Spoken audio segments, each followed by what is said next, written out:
Love is spiritual, not natural. You ever think about that? This is absolutely miraculous. With love, you get the results now.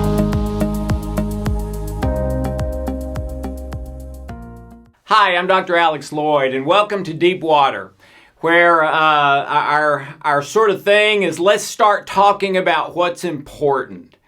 Let these be conversation starters to talk to your significant other, to talk to people at work, to invite someone over for pizza and say, hey, how about we enjoy some time together, laugh, play a card game or whatever, and talk about some things that are important.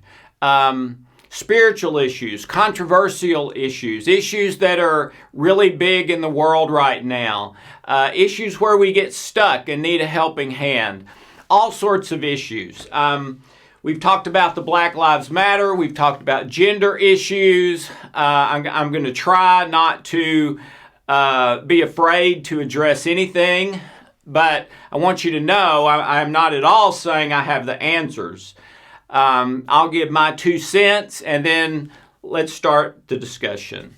And today we're talking about death, dying, and funerals. I am weird in so many ways. I'm dyslexic. I'm ADD, ADHD, I guess you would say. Probably a couple other Ds they haven't discovered yet. But I love funerals. Now, that hasn't always been the case in my life. But I do. I'd much rather today go to a funeral than a wedding. Think about it. If you go to a wedding, there's a 50% chance that the reason you're there is not valid because they're going to end up getting a divorce or separating half the time. All right? So you're celebrating something that 50% of the time is going to end in failure. Well, funerals are 100%, aren't they? You know exactly why you're there, and that issue is not going to change in the future. But that's not why I like them.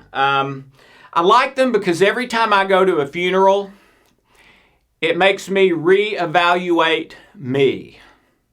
And there is a chance, if I reevaluate me, for positive change.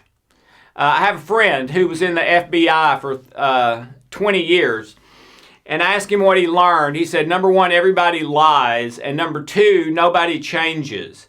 And he said, now, I should immediately say, yeah, every once in a while someone changes. But in general, people don't change. And most people will try about 10 times in their life to change and not be able to do it any of the 10. My friend at the FBI said it's probably 99% people don't change, 1% change, okay? But at a funeral, that evidence of my mortality is all of a sudden front and center right in my face, and I can't turn away from it. I can't just think about something else, not at that funeral, okay? And so it forces me to look the most feared reality in my life in the eye for an hour or two, and that can have an effect on me. And I believe I have changed after a couple of funerals that I went to. One of my earliest memories of my entire life is my grandfather's funeral.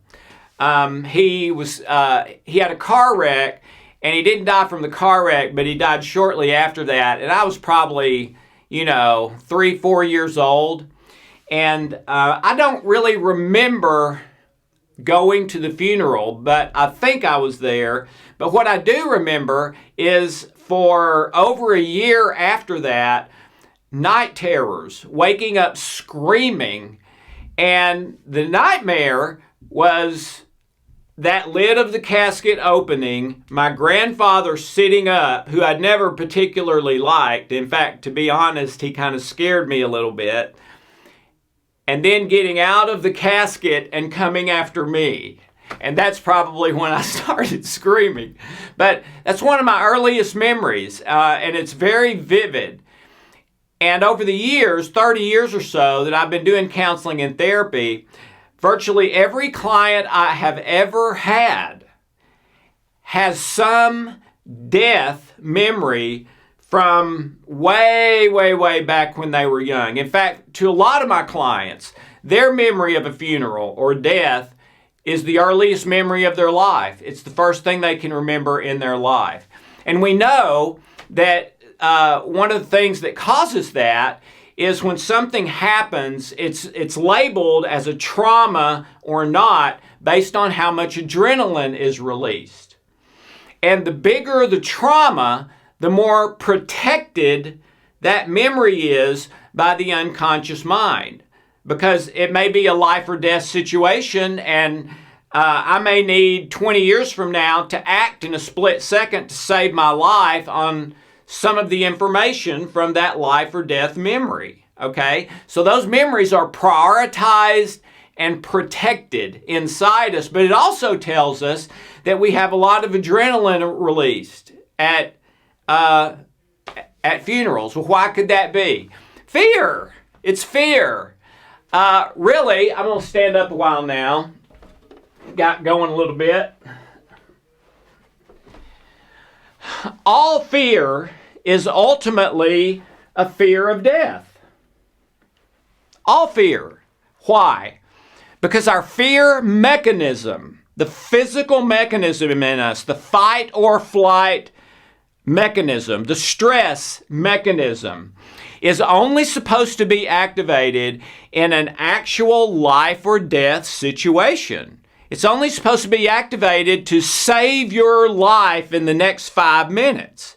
And at no other time is it supposed to be activated. When it's activated and it's not a life or death physical situation, that's a malfunction, not a correct functioning. The correct functioning is that is only activated when my life is in imminent mortal danger in the next 5 minutes. But, what studies show today is that the average person is going into fight or flight stress 5 to 30 times every day. Not once a year or twice a year, when that 18-wheeler's about to pull over on me, or I'm real close to some car accident, or something strange happens and I'm about to fall off of a big drop. That's the only time it's supposed to be activated. Once, twice a year at most. And yet, today, it's being activated in the average person 5 to 30 times every day. Over what? Over it raining when I wasn't expecting it to rain. Over the stock market going down. Over a traffic issue where somebody cuts in front of me. Over some news at work that was not what I was hoping for. Bad news. Some nagging health problem that makes me angry or irritated or fearful. When I was about 24, I had severe acid reflux, and I was afraid I had cancer of the esophagus. About drove myself and my wife nuts for about a year to find out, no, I didn't have any sort of cancer, and take this pill and it'll go away. And it did. And then later I healed the source of it. But anyway, for over a year, I was terrified I was going to die because of this thing in my throat. Over the mail coming, over IRS on the letterhead. It's all day, every day now. Well, how did that happen? It happened because of a devolution, not evolution, which is kind of upward change, but a devolution in our memories. And the way it happens is we now know that memories, especially trauma memories, are passed down from generation to generation. So when my great-great-great-great-grandfather had this traumatic thing happen during the Civil War, Most likely that got passed down and can be in me today. All right? When the Depression happened to my mom and dad, who both told me it had a very profound impact on their life, that got passed down and most likely is in me. It's passed down in the sperm and the RNA. And both of those have been confirmed by multiple studies. Okay? Well, what does that mean? It means that every generation passes its fearful life or death trauma memories down to the next generation. Well, what's wrong with that? What's wrong is that about 90% of those, based on the research, are not life or death situations. So you're having passed down a malfunction, not a correct functioning. And the malfunction is for you to get upset from a little bit to a lot when there's no reason to get upset. Anger, irritation, frustration, sadness, hopelessness, helplessness, all of those come from a root of fear. Every negative emotion that exists and stress comes from a root of fear. All right? And that fear is supposed to activate your fight or flight so that you can run faster or fight harder to save your life. Only the great majority now, you're not in any life or death danger. And yet, your fight or flight system is being turned on over and over and over and over in a malfunction. Well, what's the big deal about that? Well, when your fight or flight system is turned on, your digestion is turned off or down. When your fight or flight is turned on, the very first thing turned off is your immune system because it uses the most energy. And you need that energy right now to fight or run and flee, okay? But the problem is there is no emergency. So now your immune system is turned off or down as a malfunction, and that is how you get illness or disease. In fact, according to Dr. Bruce Lipton at Stanford Medical School, it's the only way you can get illness or disease.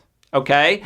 So ultimately, all fear is a fear of death because that system is only supposed to be turned on in a matter of life or death. Okay? So you are going through your day treating that your new socks didn't get here today as if it were literally a matter of life or death. And what the weather does today is life or death. Now, for some people, not so much. But for about 75% of us consistently, and the other 25%, a good bit or a little bit. All right? So just understand that all fear is a fear of death, is only supposed to happen once or twice a year, but it's happening 5 to 30 times a day. And when it happens, your stress switch is turned on, which gives you negative thoughts, negative feelings, negative emotions, turns off or down your immune system, and you don't want that, okay? That's what you want for your happy, healthy, best life. So how are you at funerals? I know people who avoid them like the plague. My 2 cents is that if that's you, if you really hate funerals, it's because you don't like what's inside you. And when you're forced to confront death, which a funeral you can't get away from it really. I guess you could put your earbuds in and turn rock and roll music up real loud and close your eyes, but I've never seen anybody do that. So absent that, you're going to be confronted with death, all right? Which causes you to think about your own death, which causes you to look inside at your heart and mind and spirit to see Am I ready? And that is what I love about funerals, is it forces me to think about what's really important, how I'm living, and am I ready?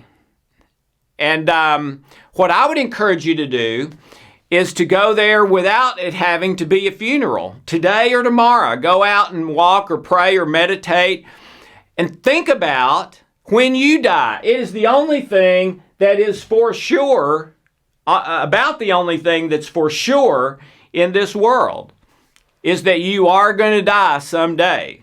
All right? And I think because of that, we should regularly, maybe once a month, maybe once a week, maybe a couple of minutes a day, think, okay, I'm going to picture myself in the box or in the urn of ashes or whatever is the way you think that you're going to go. When that time comes, am I ready to go? Or are there things that I wish I had done that I hadn't done, or things I wish I hadn't done that I did do and I needed to make right? Okay? So a funeral can be a great time, or thinking about death can be a great time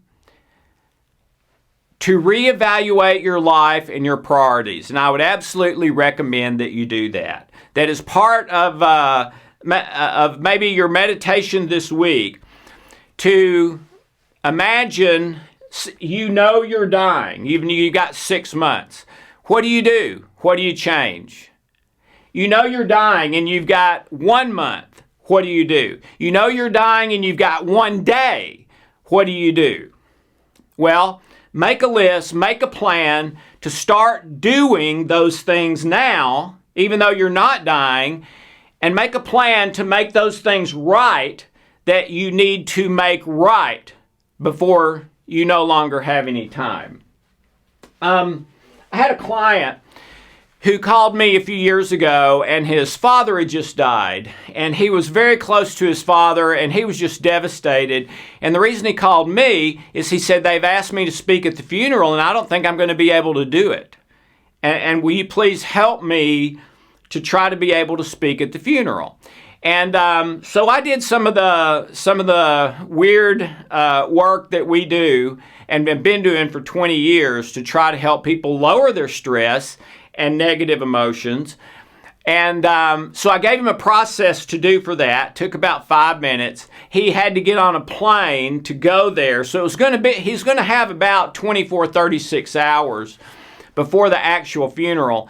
And he was just absolutely convinced that he was not going to be able to do it. It was going to cause this big upheaval at the funeral and was going to make him feel horrible. But he at least said he would try. And the one tip I gave him was to think about the good things with his dad, not to think about him being dead lying in a box, but to think about all the wonderful times they had, and then to do this 5-minute process that I gave him to do. He called me about a day and a half later. He was still at his the hometown where he grew up. He hadn't flown back yet, and his voice sounded just totally night and day different. And he said, "Hey, Dr. Loyd, it's me." And I said, "I've been praying for you. How did it go? Tell me." And he started crying, and he said, "It went better than I ever could have imagined." He said, "I was doing that process that you gave me to do in the airplane, and all of a sudden, all the fear went away, and I, without any effort at all, started almost like reliving all the wonderful times that my dad and I had had. And I just was, the anger and fear was replaced with gratitude and thankfulness and joy that I had, my whole life with this wonderful man. And not everyone is that fortunate." And he said he got up and he spoke about his father and used pictures, and people laughed and cried and came up and hugged him, told him what a great job he did. And it was just wonderful. And I've heard that from a number of others who I've helped in similar situations. So I would recommend that for you too. Is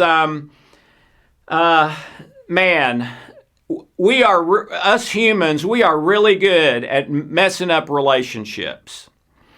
And I've known so many situations, even one in my own family, where family didn't talk for decades because of some internal rift, and could maybe hate each other more than they would hate anyone else. And this person they're hating is their brother or their mom or their son or something like that. Really tragic stuff.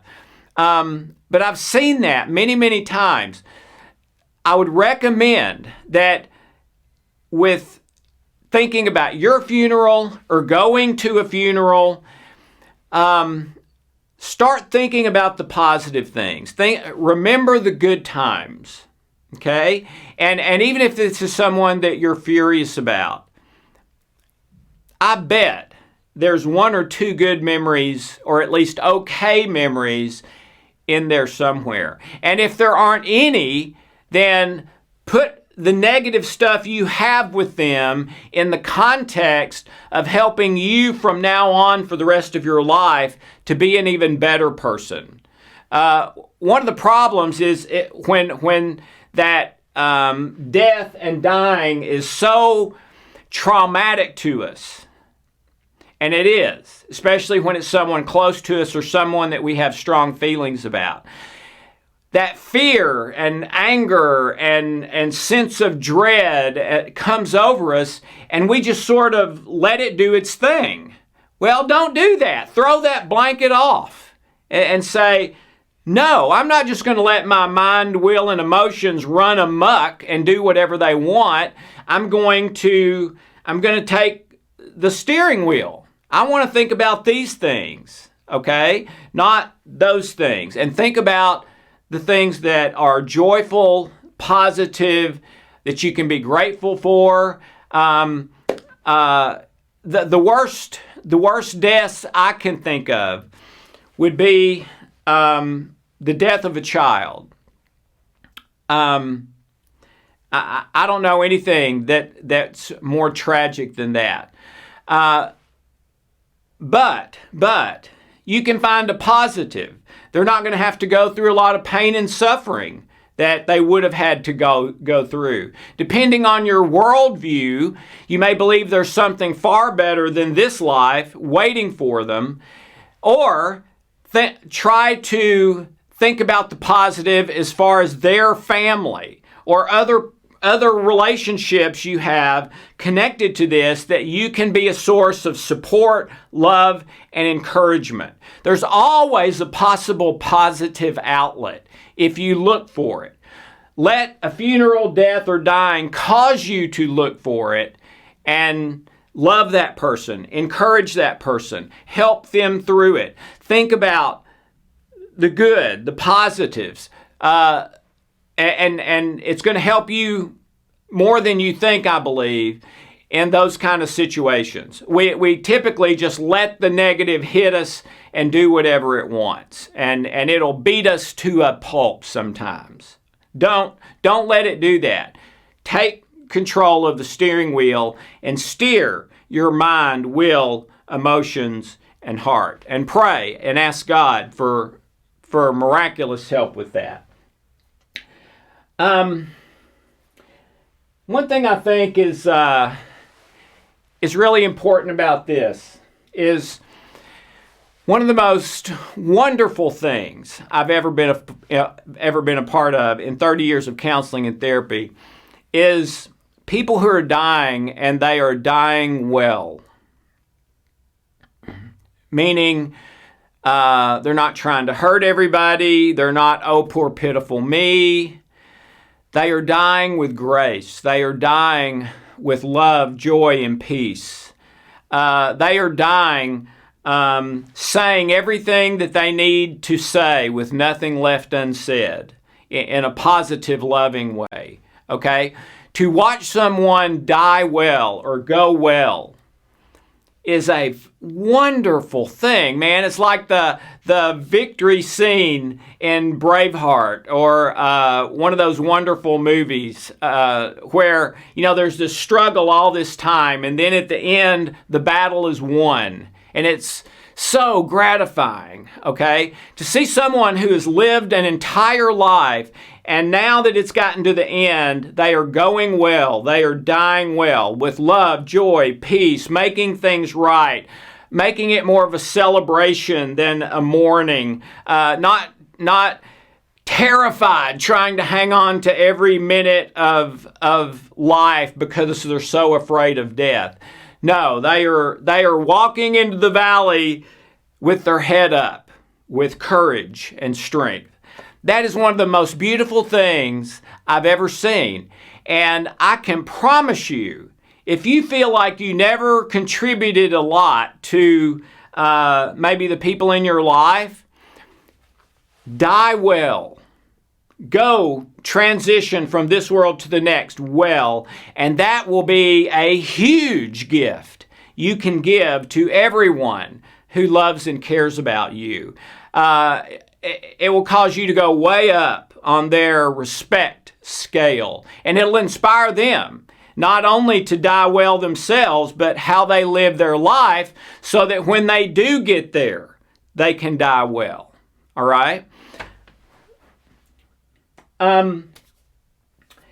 Again, I would take the time now, not your next funeral or not when you're dying, to think about, I am going to die someday, so let me live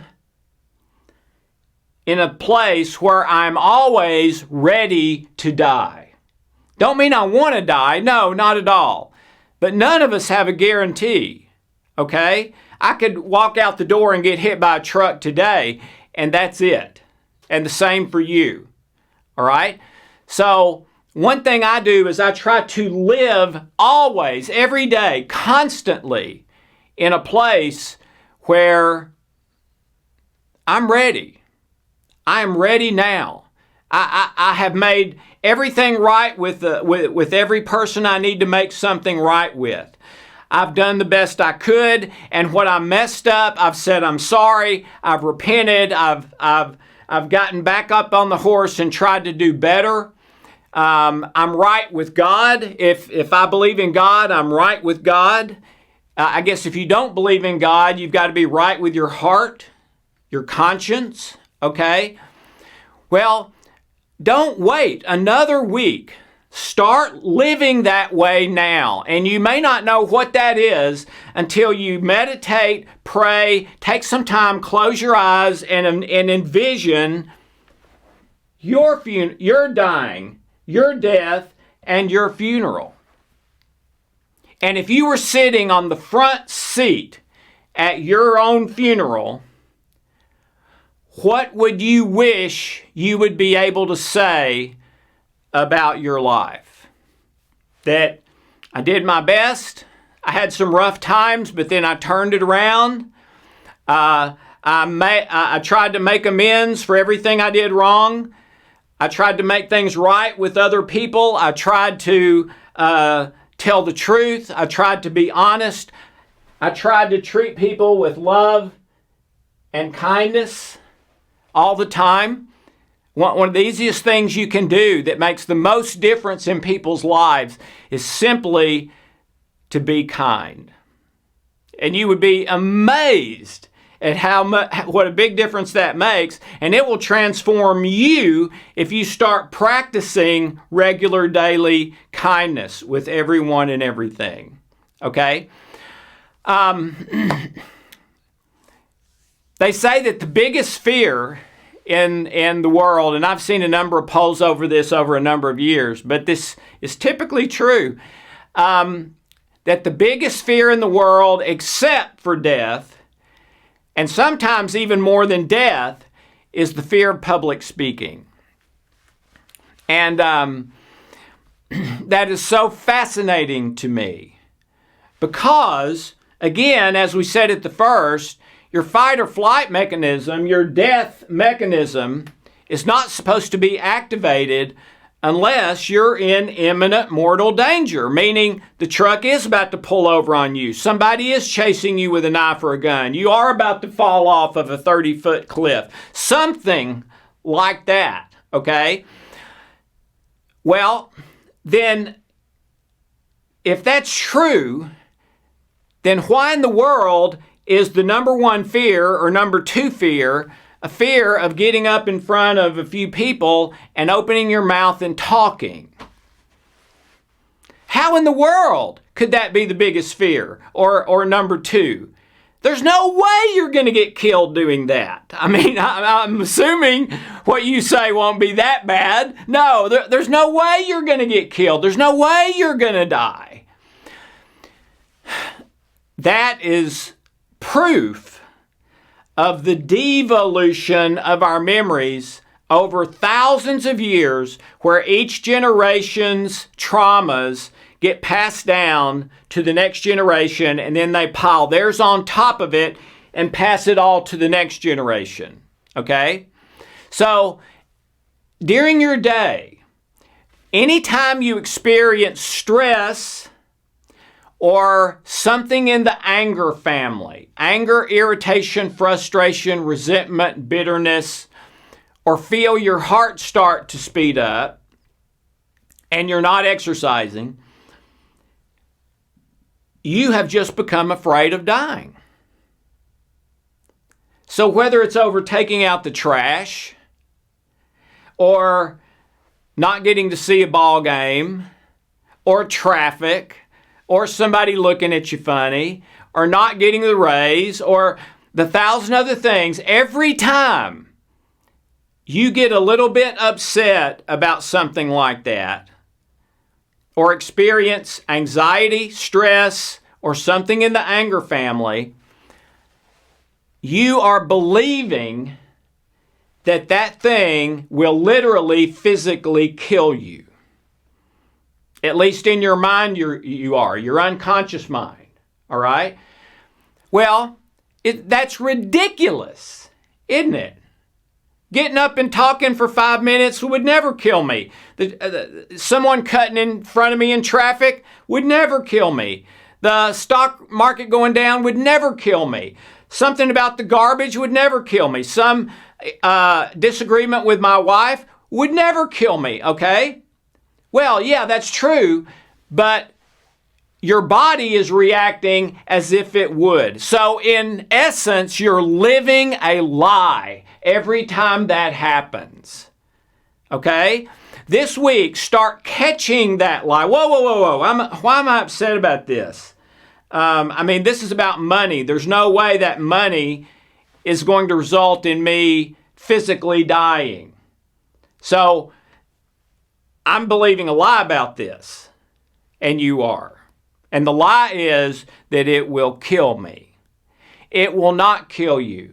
That is a lie that comes from thousands of years of devolution of memory, and it'll never stop until you confront it. So every time it happens, grab it and say out loud or in your mind if you're in a crowd or something, that is a lie. That money, that traffic, that TV thing that happened on TV, that sports event, that is not going to kill me.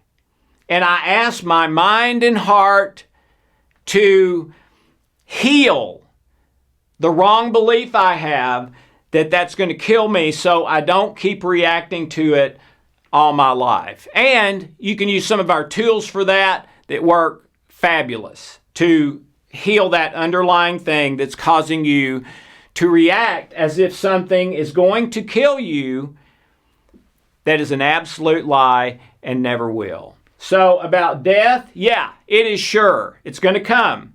One of the few things, death and taxes, right? So be ready now, not later.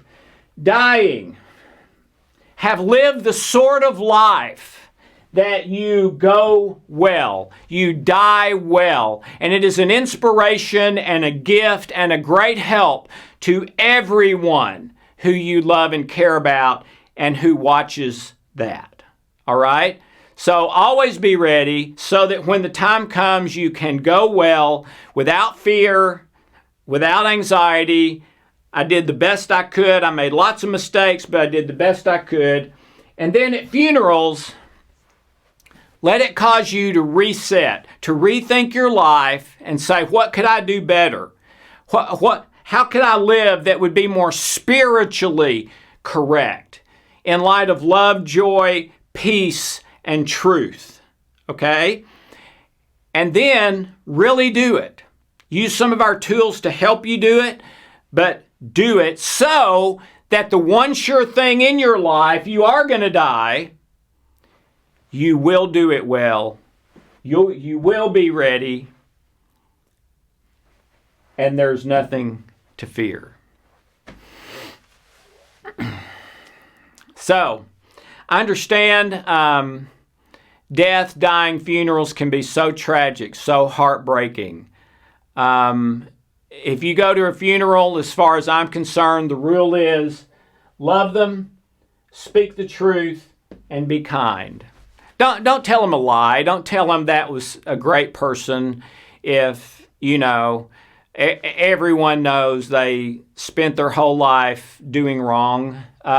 Usually if you lie to someone at a funeral, they feel it and it hurts worse. So be as positive as you can, as kind as you can, as loving as you can, but speak the truth, okay? And cause it to relook at yourself. Are you ready?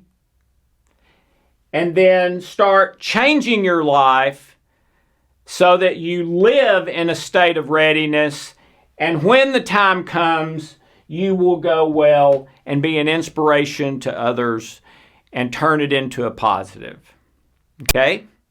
I believe you can turn anything into a positive. Viktor Frankl, who's one of my heroes, who went through the Holocaust, talks in his book and in his program called Logotherapy, and the book is one of my favorites, Man's Search for Meaning, that he was even able to turn the Holocaust for him internally into a positive, that when he got out, inspired him to change the world, write one of the best-selling books ever, and help so many people in pain for the rest of their lives. So I believe anything can be turned into a positive if we will allow love to have its way and not run from death, not run from dying, not run from the fear or fight it, but deal with it in truth and love, and I believe you will be the better for it.